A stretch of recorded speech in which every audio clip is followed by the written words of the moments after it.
And hey, welcome everybody to the first parent luncheon at FCA. Today's date, by the way, is Friday, November 3rd. And I really appreciate you all taking time to do this, especially middle of the day Friday when we normally don't have much going on with school besides Frontier Days. So it's really good to see you all here, and I hope that we get to do more things like this in the future. So, of course, that thank you. All of you parents and guardians here are kind of the stars of the show. So, hopefully, what we're doing today will be relevant and helpful and interesting. So, thank you all for being here. I want to do some quick introductions for the host here also. I'll start out first here. So, my name is Tim Baddick. Some of you might know me as the sixth grade teacher here at FCA. Others might know me from general tech stuff. If you've ever sent an email to help desk too, I get those also. So it's good to be here with you all in that regard. Here's me on this picture right here. And I'm going to point over to the other person, Bo, if you want to jump on the microphone. Sure. Can everyone hear me okay? Hello, everyone. I am Bo Neal. I am the principal here at FCA. I also teach seventh grade humanities as well as ninth grade world history. So thank you, everyone, for coming. It's like we wear lots of hats. So Bo's going to be helping out, especially in the chat and the Q&A. So feel free to field things either of our way, and we'll make sure that we get to all of that. So let's get started and kind of focus in on what we're here to do. So we went into this luncheon to focus on three main targets. A lot of it revolves around having access to that Canvas parent account. So if that's something you don't have set up quite yet, I'll be happy to help support with that probably once we've wrapped things up. So after the recording or via email, I'll be happy to help set that up. But even if you haven't done that yet, all this information will help you know how to use that account best. So the three targets are how to utilize that observer role in Canvas, how to manage notifications, whether you're getting too many, too few, or the wrong ones, and also a better understanding of grading and feedback. Oh no, Sarah, sorry to hear that. If that audio setup wizard doesn't work, then correct. We will have this recording available on the student portal by 5 o'clock today, so you can keep an eye out for that.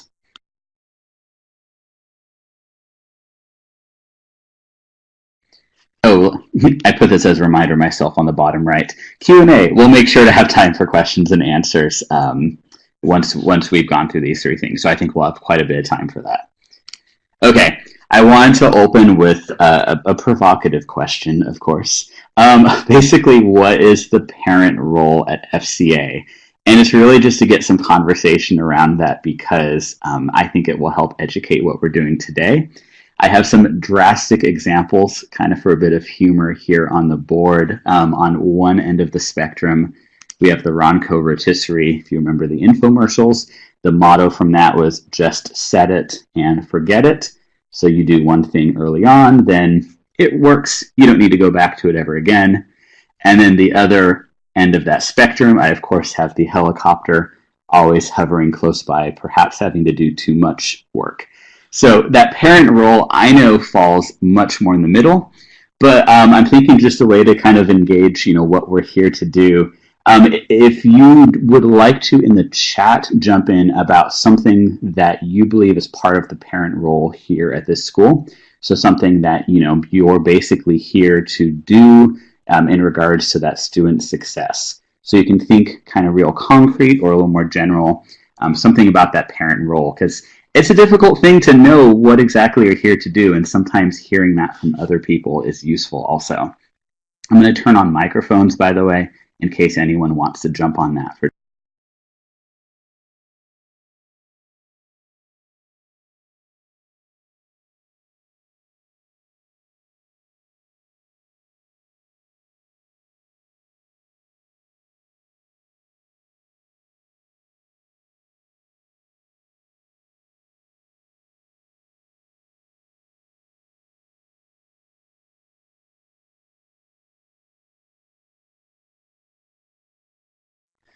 Sarah, I'm going to rephrase that as managing the student.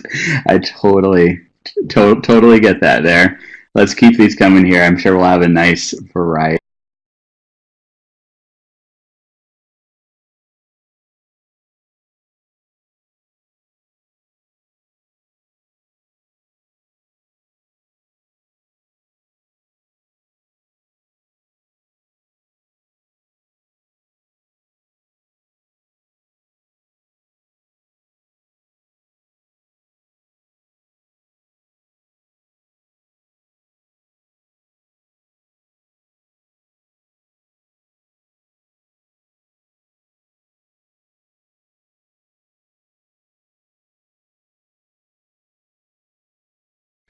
Nice. I'm just taking notes to make sure we acknowledge all the great things being said. So I see a lot of answering questions. I see a lot related to pace, both completing things on time and then moving on to the next topic. I'm going to get a couple more of these on here to make sure we have this here. So, and I see it. This is a pretty big variety. I like that we're all on some different pages here. So some things like encouraging students to take responsibility. And that's more than just a school goal, right? That's really kind of a lifetime goal right there. Responsibility for their work, coaching. Oops, and I lost some things there. Coaching, time management. Awesome. I know all the gold is there in the chat, so I want to make sure to call some of those out.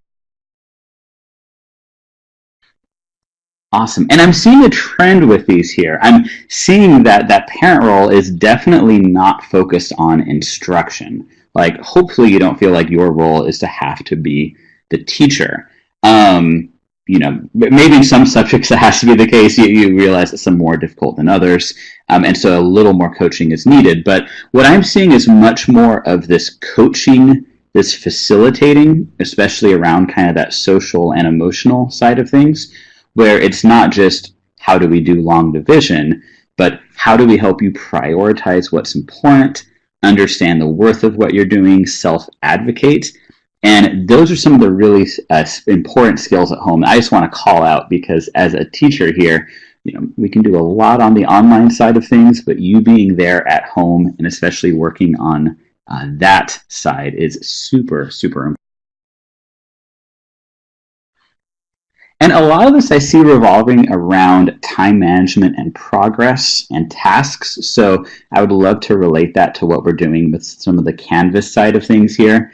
And I would also love to have these be some topics to follow up on for future luncheons. So I'm going to make sure that we hold on to all of this here. So feel free to keep sharing those out, but I hope that aligns some ideas for today. And let's talk a little bit more about how we can relate these to that parent role in Canvas.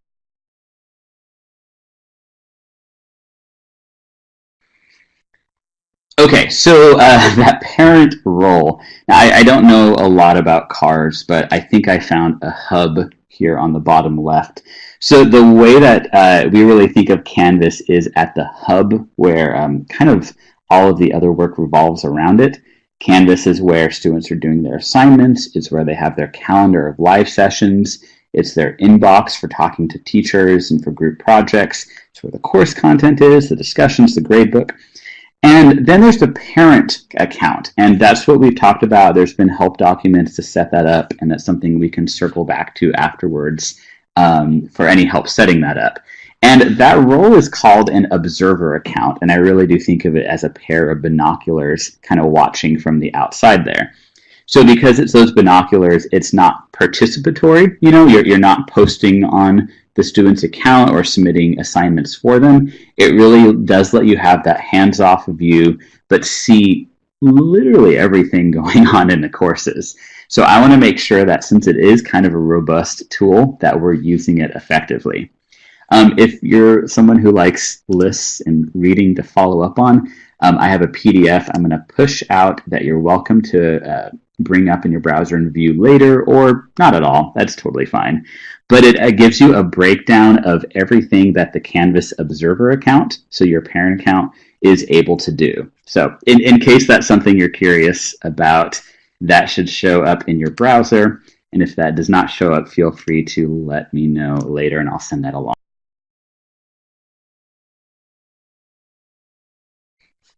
So there are a couple different ways to access that Canvas parent account. We've really focused on this laptop or desktop over here because that's most similar to how students are accessing it on their Chromebook. So there's a portal that you see right down here. This is something that you can bookmark, and note that it is a different portal than what students log into on their Chromebook. In fact, they don't actually log into Canvas on their Chromebook. Once they're on the Chromebook, Canvas just loads on up. So this is your own portal, and you can use that on desktop or laptop. You can also use that on a mobile device. You are going to hit some snags if you're trying to look at some of the submissions because the file types don't play as nicely on mobile. So know that you can access this website from mobile, but it might be limited in a couple areas. So that's where that Canvas parent app comes in down here on the bottom right. I include the picture of the app because there are now 3 Canvas apps. There's Canvas Teacher, Canvas Student, Canvas Parent. They are red, yellow, blue in that order. I'm having trouble keeping track of them on my phone. So just to make sure you have that right one for iOS or Android, you also have the link to that in the help document. So the process for setting up your parent account on either of these platforms are different. So the Canvas Parent one does look different than, the Canvas Parent app does look different than doing it on desktop. So make sure to check that help document that I've linked and it's on the student portal. I recently updated the step-by-step directions for the Canvas Parent app to make it a little more clear. So you can add one student and then from there add on all the additional students for as many as you care to view, hopefully within the family. Unless you have a lot of free time. So those are your options to hopefully make this as accessible as possible. I mean, I love the idea of all this information being in your pocket so that if you're, leading a busy life or away at work, you're still able to have that role. Looking at things like we talked about, time management and priorities and kind of what tasks need to be done for the day. And we'll talk about that with grades and notes. So for the purposes of today, I'm going to focus a bit more on the desktop side of things rather than how it looks on the Canvas Parent app. The functionality is the same, the layout is different. So rather than do that side by side, because more of us are using the desktop, I'm going to focus on that. If you do have app-related questions, feel free to check in afterwards though. So I feel like there are 3 important areas when you first log in to the dashboard. At least, the areas where you can get the most information from just one click. So this one on the not quite bottom right, side right, maybe it's the bottom of the screen, depending on your resolution. It says View Grades, and it gives the percentage breakdown for all of the courses that all of the students being observed are in. That doesn't give very much qualitative information, but it is pretty nice to see that with just one click and not having to go course through course, because that's the slow way of doing it. And if you have 2 or 3 kiddos at FCA, that sounds like a pain. So that View Grades is a nice way to get that quick over. Next, the calendar over here is really helpful because you can see the calendar, again, for every course that every student you're observing is in. It does get a little more crowded with more students, but you do know when every class is, and you've probably noted that this schedule is very consistent week to week. So fortunately, there's not much change in that. But also in those calendar events are the links to the classroom. So in case your kiddo is having trouble accessing that, you kind of know what direction to point them in. So that calendar is great and it helps with that time management piece. Obviously, a day with a lot of live sessions will look a little different than a day like a Friday where there are not. And then lastly, the account up here. That's an important one we'll talk about in just a moment for notifications. I also like if you load up a profile picture of yourself, it's really helpful. And I only say that because I have families who, sometimes the student is logging in on this also, and then they forget which account they're in, and having that picture up there really helps you remember you're in the parent, not the student one. Those orange boxes are three pretty helpful areas for what you'd be looking out for when you log in to this parent portal right here. So we're going to transition in a moment to notifications, but I do want to just hit the brakes for just a moment. If any questions or thoughts have come up so far since I've been talking for a little while, so I'm just going to take a little half a minute just to see if anyone has those either in the chat pod or Q&A, and then we'll move on ahead.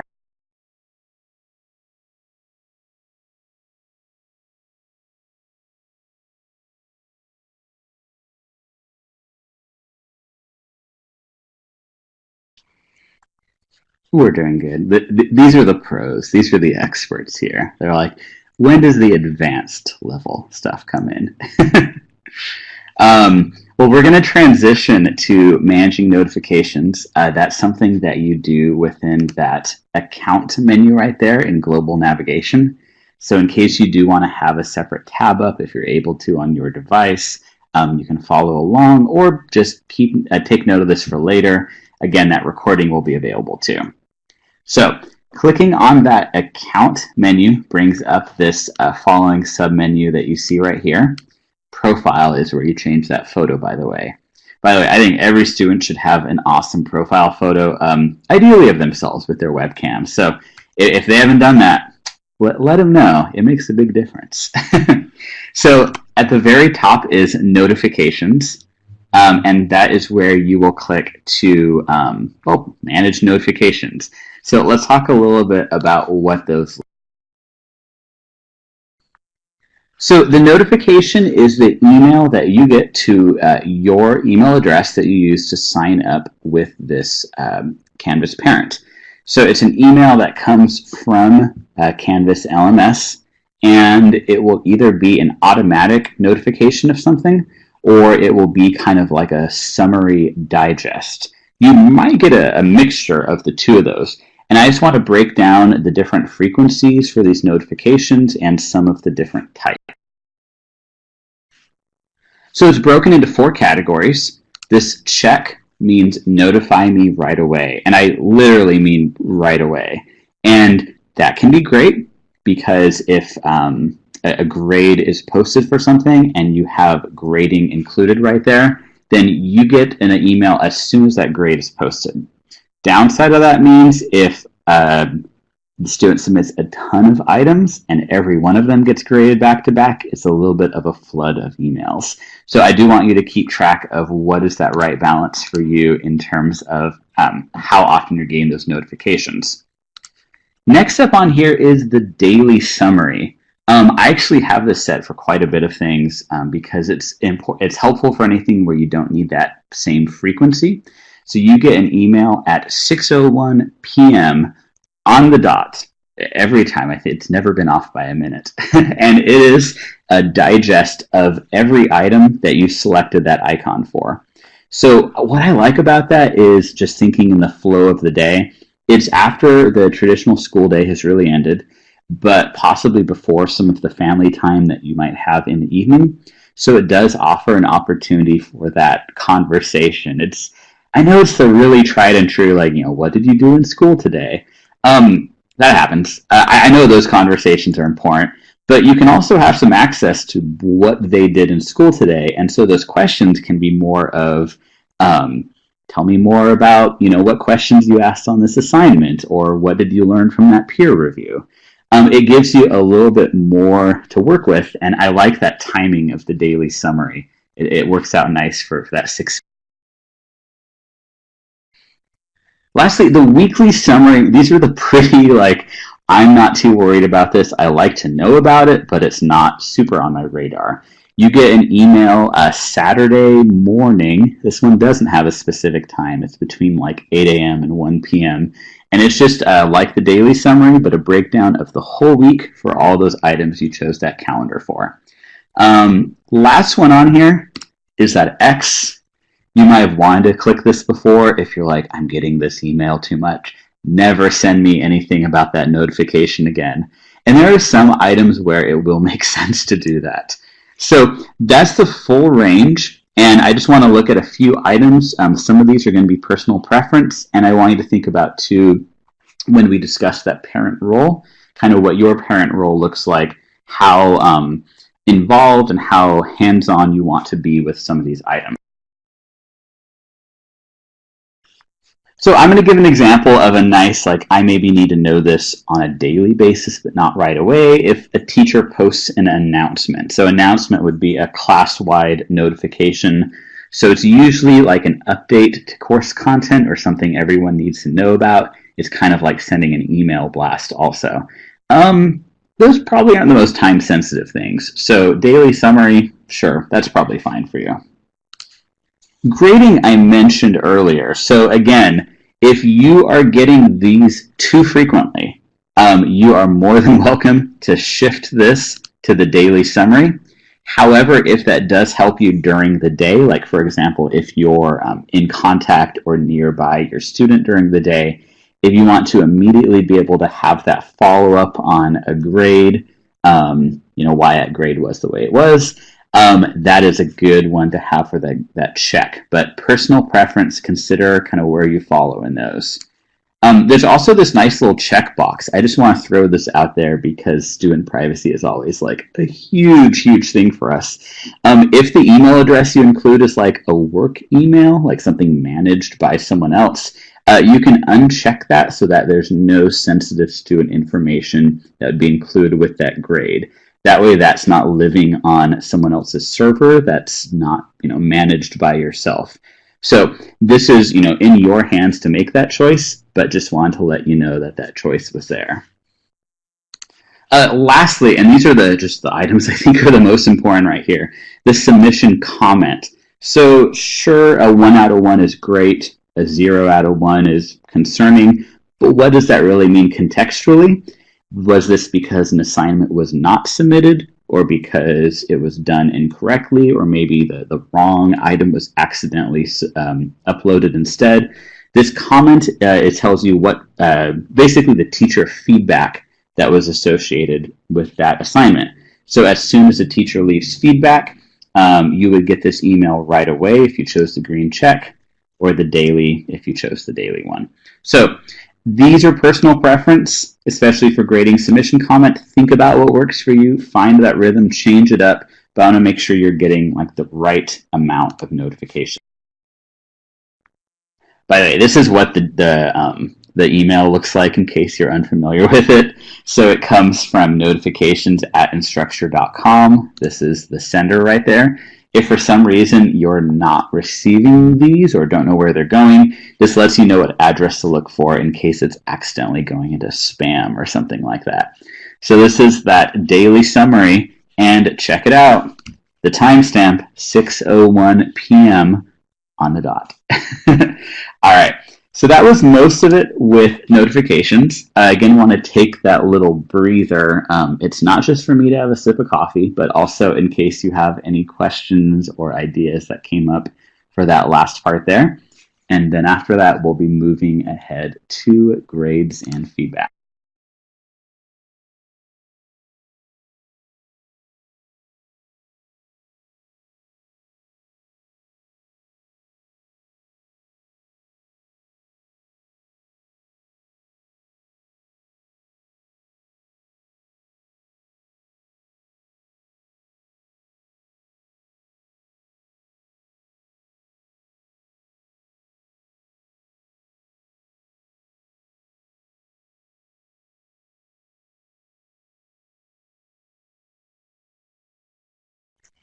Oh, Kelly, thanks for the note.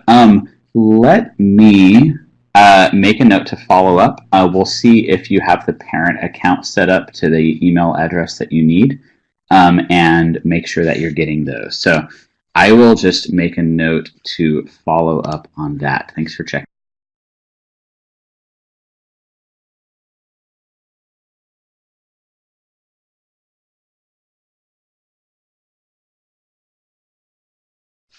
Cool, and I see Alicia's typing there. So yeah, we'll make sure, A, you have the right email address associated with the account if it is set up, and then B, if it's going to the right folder.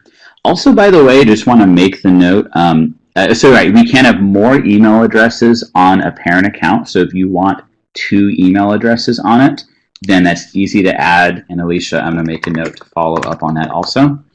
And then just kind of unrelated to this notifications, if it's just general school-wide emails, whether it's Mr. Neal emailing about Frontier Day or something coming from a content teacher, and if you have an email address that's not on that list, send a note to that teacher or get in touch with us afterwards, because we use a student directory and we have the preferred emails from enrollment, but that might not reflect the emails that you prefer to get all those notifications to. So that's separate from the Canvas feedback and really just the directory, the general directory that teachers and faculty use for content.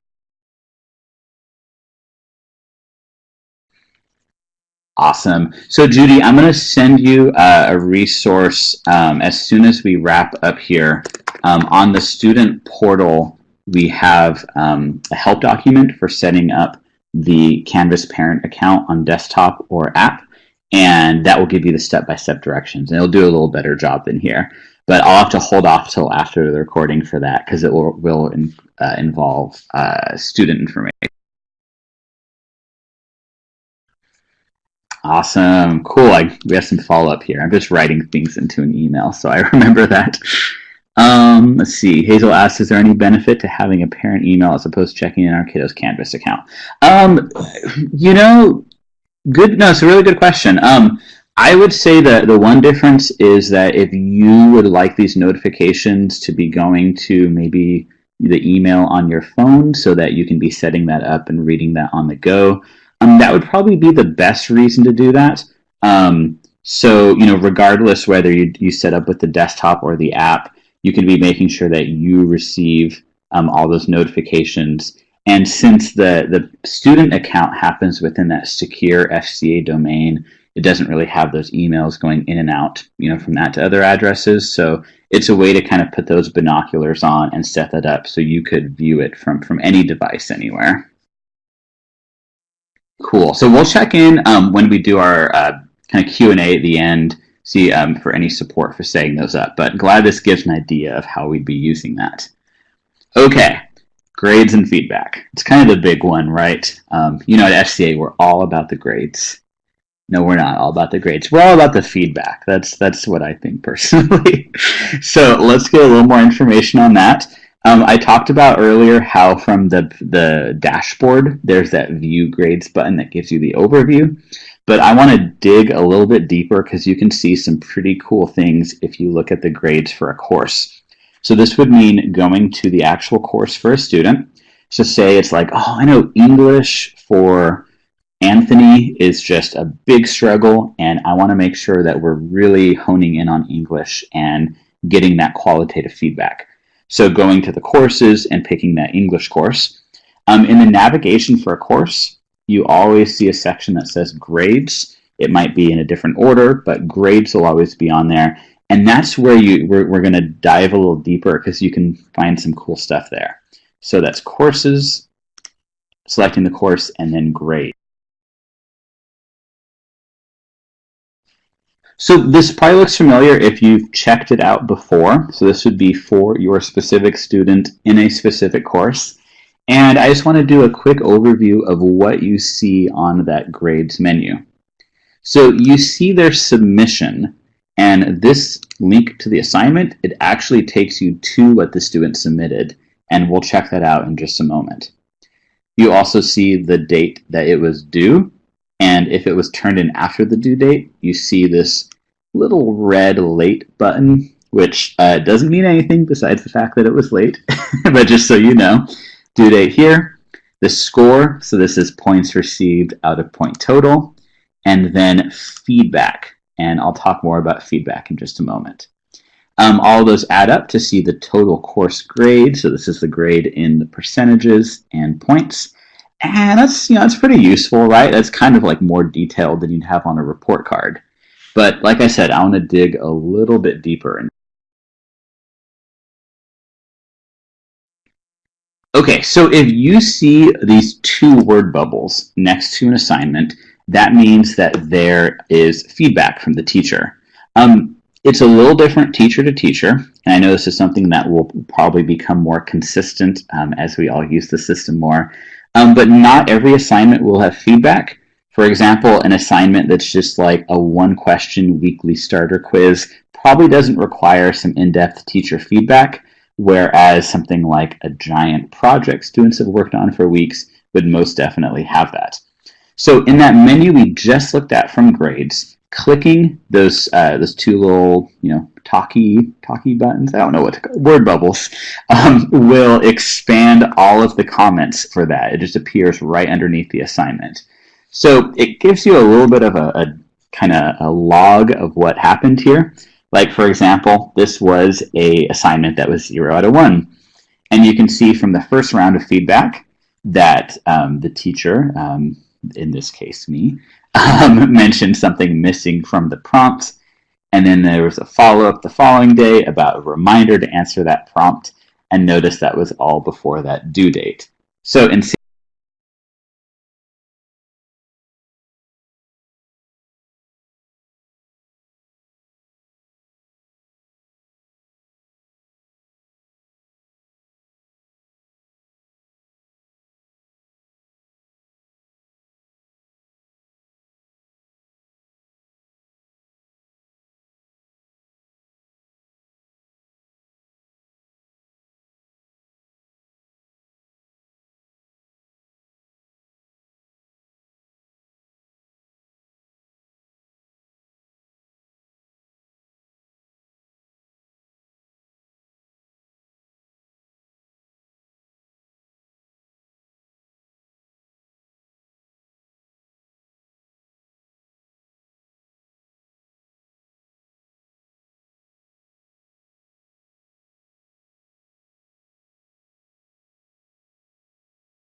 missed, you're like, oh,